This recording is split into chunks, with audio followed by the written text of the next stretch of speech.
बिस्मिल्लाहिर्रहमानिर्रहीम, अस्सलाम वालेकुम। मैं हूं इस्माइल कासिम और आप देख रहे हैं हरफराज और या मकबूल जान के साथ। जमहूरियत की ख़ास बात होती है कि आम इंतखाबात करवाए जाते हैं, अवामी राय जो होती है उसको इम्पोर्टेंस अहमियत दी जाती है, अवामी मैंडेट को सिलेक्ट किया जाता है। लेकिन बड़ी बदकिस्मती है हमारी कि PDM की मौजूदा हुकूमत जो है वो आम इंतखाबात से भी भागने में लगी हुई है।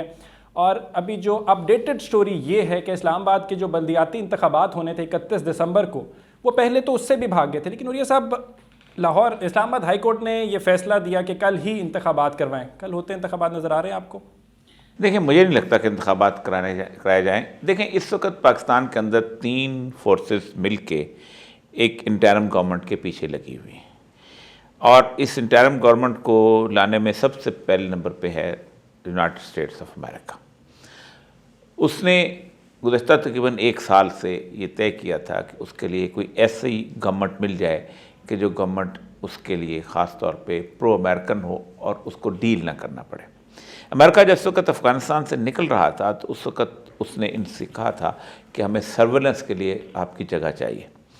अब मुशर्रफ का ज़माना तो रह नहीं गया कि हमने साथ के साथ मान लिए और तीनों एयरपोर्ट भी दे दिए, और एयरपोर्ट के ऊपर सूरत हाल ये थी कि एक ऐसा रडार सिस्टम उन्होंने बनाया था कि जो पूरे पाकिस्तान को कवर करता था, यानी पाकिस्तान की पूरी एयर स्पेस जो था अमेरिका के कंट्रोल में थी।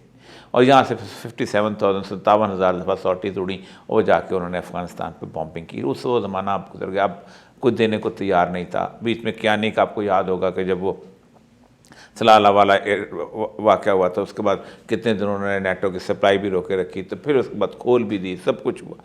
अब कोई भी ये रिस्क लेने को तैयार नहीं है, लेकिन अमेरिका चाहता है कि कोई ऐसी गवर्नमेंट आ जाए। PDM की गवर्नमेंट से उन्हें तवक्को थी कि गवर्नमेंट PDM की 13 पार्टियाँ, मौलाना फजल रहमान भी साथ, उसके बाद MQM भी साथ, उसके साथ साथ आप देखें कौम परस्तों में से अख्तर मैंगल भी साथ, ये महमूद खान थे। इतना बड़ा चूँचू का मरबा और रिपब्लिक तो ज़ाहिर बात है इनके साथ, तो उनको बड़ी उम्मीद थी। लेकिन 10 अप्रैल ने इनकी उम्मीदें बिल्कुल खाक में मिला दी। और आपको याद होगा कि बाजवा साहब को, जिनको 6 साल तक अमेरिका ने कभी इन्वाइट नहीं किया, उसको वहाँ इन्वाइट किया गया और कहा गया कि कुछ तो करो। अब कुछ तो करो में इमरान ऑप्शन नहीं है। अमेरिका चाहते हैं कि इमरान नहीं आए, जो कुछ भी हो, माइनस इमरान जो कुछ भी हो। अच्छा, उसके बाद वो कहते हैं कि ऐसा करो कि कुछ रास्ता निकालो, PDM की जगह आप खुद आ जाओ। अब खुद पाकिस्तान की फ़ौज में अब ये हौसला नहीं है कि वो आ सके। देखिए, फ़ौज 5 से 5.25 लाख के करीब टोटल होती है, और वो फ़ौज इतनी इंगेज हो चुकी हुई है जनूबी वज़ीरिस्तान में, शुमाली वज़ीरिस्तान में, बलूचिस्तान के अंदर, इंडिया के अंदर 2 बॉर्डर्स, बाकी चीज़ें, स्वात के अंदर, कि फ़ौज अगर इस वक्त लेके आती है और अवामी रद्द-ए-अमल जिस तरह की सूरत हाल है, तो फ़ौज जो है वो उसका टोटल जो पहले इमेज बना था वो मशरक़ी पाकिस्तान की तरफ ख़राब हो जाएगा। वो नहीं आना चाहती। उसका कहती है कि हमें पीछे, तो फ़ौज हमेशा करती है रेत की बोरियां जो है ना अपने सामने रखती है हमेशा।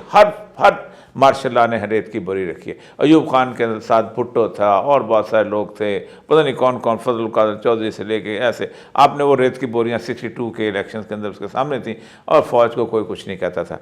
फिर याह्या खान ने भी रेत की बोरियाँ क्रिएट करने की कोशिश की, उसकी रेत की बोरियाँ क्रिएट करते करते मुल्क चला गया। अयूब ज़ियाउल हक की रेत की बहुत ज़्यादा बोरियाँ थी, पूरी की पूरी PNA थी। आप सोचें कि कौन कौन था जो उसकी वजारत के अंदर नहीं आया। उसके बाद फिर बाकी नवाशी वगैरह और जितने उसी तरह रेत की बोरियाँ। अब वो रेत की बोरी में सुराख बहुत हो गया हुआ, इतने सुराख हो गए हैं कि उनकी रेत की बोरियों में से उनके चेहरे नज़र आ रहे हैं और पब्लिक जो है बहुत देख रही है, इसलिए वो नहीं आ सकते। अब वो नई एक रेत की बोरी क्रिएट करने की कोशिश की जा रही है कि इंटरिम गवर्नमेंट जो है आई जाए। सुना यह है कि अमेरिका ने एक बंदा भी तैयार कर लिया जो वहाँ, इसकी दूसरी ख्वाहिश जो है वो फ़ौज की है कि अगर इंटरिम गवर्नमेंट नहीं आती तो हमें फ़ंड्स नहीं मिलेंगे, कोलिजन सपोर्ट फंड नहीं मिलेंगे, हमारे पुर्जे नहीं आएंगे, हमारे तेल नहीं हमें मिल सकेगा। तो दूसरी ख्वाहिश इस्टेब्लिशमेंट की है कि भाई कोलिजन गवर्नमेंट आ जाए, हम ना आएँ, फेस बन जाए। और उस दौरान होगा ये कि अमेरिका कुछ पैसे भी दे देगा, मतलब आपको मतलब जिस तरह हुआ ये था कि 10 मिलियन हमारी इमदाद थी 2001 में, और 2002 में हमारी 1 करोड़ 10 लाख हो गई थी, एकदम 11 गुना ज़्यादा हो गई थी। तो उससे होगा थोड़े से कर्जे वर्जे उतर जाएंगे, खुशहाली आ जाएगी कि इंटरिम गवर्नमेंट ने बहुत अच्छा कर लिया। क्योंकि आज तक पाकिस्तान में खुशहाली आई है डिक्टेटर्स के ज़माने में। क्यों? कि फंड आते थे, पैसे आते थे, अमेरिका पैसे देता था।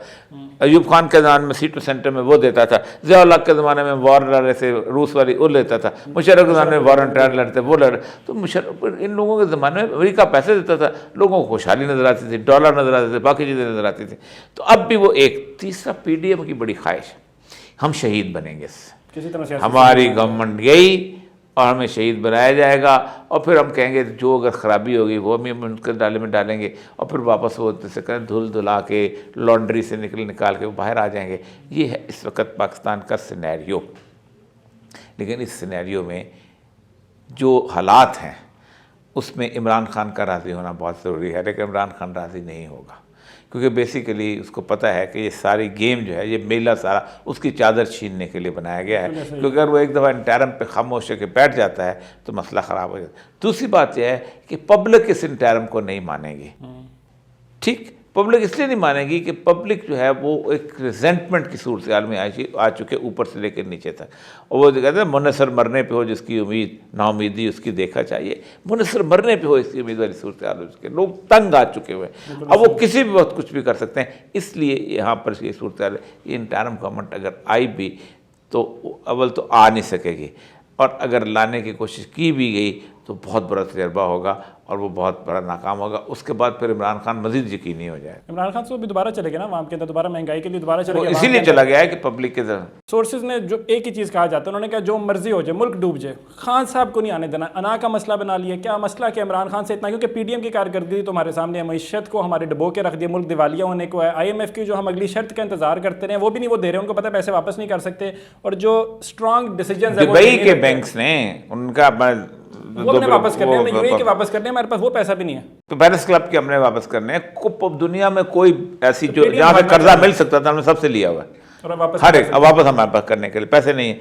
असल मसला ये नहीं है, ज़ाती ना का मसला नहीं है, बात कहीं और से है। ये ज़ाती ना भी नहीं है, असल मसला ये है कि इनकी यहाँ भी कुछ रिफ्ट चल रही थी, उधर से वो मिल के, वो दोनों ने मिल के ना, जैसे कहते हैं कि घर में भी तलाक के वक्त आई हुई थी और पड़ोसी भी कहते हैं कि तलाक दिलवाओ तो अच्छी बात है ताकि ये घर बिगड़े, ये वाली हुई है बात। अब ज़ाती ना का मतलब ये है कि वो उसको लाना नहीं चाहते, कि वो इंटरनेशनली काबिल कबूल नहीं है, उन्हें वो बंदा नहीं चाहिए जो टेम्परेट। लेकिन अमेरिका का कमाल पता है क्या है कि अमेरिका घिर जाता है जब उसको ज़रूरत पड़ती है। देखिए पिनोशे था ना, वो चिली के अंदर उसको ट्रेन करके लेके गए, उसको बाकायदा फ़ौज में जर्नैल के ओहदे पे बिठाया, फिर उससे कू करवाई, अलंदे को ख़त्म करवाया, उसको कत्ल करवाया, फिर उसके बाद ये हुकूमत पे बैठा, वहाँ लोगों को मारा, 3-4 लाख लोगों को कत्ल किया, मिसिंग पर्सन बनाए। फिर एक वक्त जब आया जब लोग खड़े हो गए तो अलंदे भाग गया। जब अलंदे भाग गया तो अमेरिका ने उसको कान से पकड़ा और लोगों के हवाले कर दिया, तुम्हारा मुजरिम था। तो अमेरिका किसी का यार नहीं, शाह ईरान का यार नहीं था। शाह ईरान को अपने घर में पनाह नहीं दी, जिसने उसके लिए कितने लोगों को कत्ल किया था, ईरानियों को नहीं पनाह दी। मार्कोस का यार नहीं बना, वो कहाँ बेचारा कभी इधर कभी इधर कभी इधर घूमता रहा, आखिर में उसको पैसा जो था उसको स्विट्ज़रलैंड में पड़ा रहा। तो ये जो बन रहे हैं ना, ये इनको भी कोई नहीं पनाह देगा। आप सोचें कि जो जर्नैल जो थे लैटिन अमेरिका के, वहाँ जाके पनाह लेते थे कैलिफोर्निया में और बाकी जगह पे, जो अफ्रीका के, जो नाइजीरिया वगैरह के जो थे, ये जो पनाह लेते थे, इनको घरों से निकलने नहीं देते थे। ये हमारे यहाँ सबक नहीं, किसी बंदे ने भी जो लूट के बाहर लेके गया उसने खाया नहीं है, वहाँ पर खाने की नौबत नहीं आई। कुछ अर्सा उसने याशी कर ली है। उसके बाद उन्होंने जब वो गवर्नमेंट से गया है, जब वो सीन से आउट हुआ है, तो उसके बाद ये शाह ईरान का 60 मंजिला इमारत मकान था, उसका प्लाजा था पेरिस शहर में। तो उसका बेटा गया, उसने कहा ये मुझे दो। उसने कहा तुम्हारे बाप ने किधर से बनाया? उसने कहा मेरा बाप शहनशाह था। उसने कहा पब्लिक फंड से लिया ना, ख़त्म, ये हमारा है आज से। ठीक है, मेक सेंस। उरी साहब की आपने गुफ्तगू जानी। यहाँ पे मैं इनसे नेशनल सिक्योरिटी का एक इजलास भी है, उसके ऊपर भी बातचीत करना चाहता हूँ, लेकिन वो हम एक और एपिसोड के अंदर करेंगे। लंबी डिबेट है, उसके अंदर बड़े अहम फैसले किए गए हैं दहशतगर्दी के बढ़ते वाक़यात से रिलेटेड। जिस टाइम ये लोग रिजीम चेंज का ऑपरेशन करने में मसरूफ़ थे, उस टाइम दहशतगर्द हमारे घरों तक आ गए थे, उस टाइम इनको एहसास नहीं हो, और अब ये बैठे इजलास कर रहे हैं और फैसले करवाते जा रहे हैं। PDM की कारकर्दगी आपके सामने है, इंतखाबात से भाग रहे हैं बार बार। औरिया साहब की कल की आपने बात सुनी कि वो उनको नहीं लगता कि कल इंतखाबात होंगे। कल रिमेंस टू बी सीन के कल क्या होगा, क्या नहीं। इस्माइल कासिम को इजाज़त दीजिए, अपना बहुत सारा ख्याल रखिए। अल्लाह हाफ़िज़।